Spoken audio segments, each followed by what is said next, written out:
Welcome back. In the earlier lecture, I talked about the genesis of Python language, its usage in today's world, and about its ecosystem. In this video, I'll show you how to install Python and set up your development environment. To install Python, we will be using Anaconda distribution. Anaconda is free, most widely used, and includes Python and other useful libraries. We can install Anaconda on all three operating systems, be it Windows, Linux, or Mac. I'm using Windows, so I'll be showing you steps for Windows, but the procedure is precisely the same for other operating systems. So let's begin the installation process. Go ahead and Google for Anaconda distribution download. The first link should be anaconda.com. Click the link.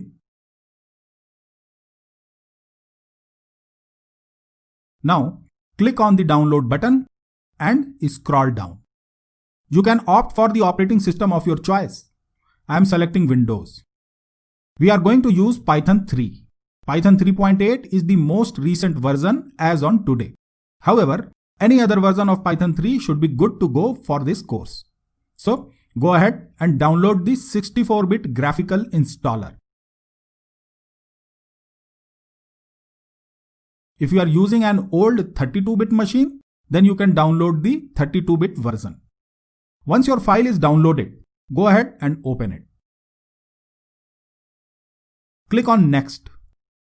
Proceed with the default installation type. Choose the preferred installation location. In the advanced installation options, Anaconda recommends not to add Anaconda to your path environment variable. So let's leave it. The installation process might take a few minutes. After completing the process, click on Next a couple of times. And finally, hit the Finish button. Great, you have successfully installed the Anaconda distribution. Now it's time to run it. Go ahead and search for Anaconda Navigator. Open it. You can see a dashboard that allows you to launch different interfaces. You got the Jupyter Notebook, which is the most convenient interface for Python development.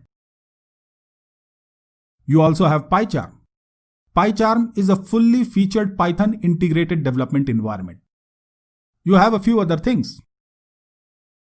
But our primary focus will remain on Jupyter Notebook and PyCharm IDE. Great, that's all for this lecture. See you again. Keep learning and keep growing.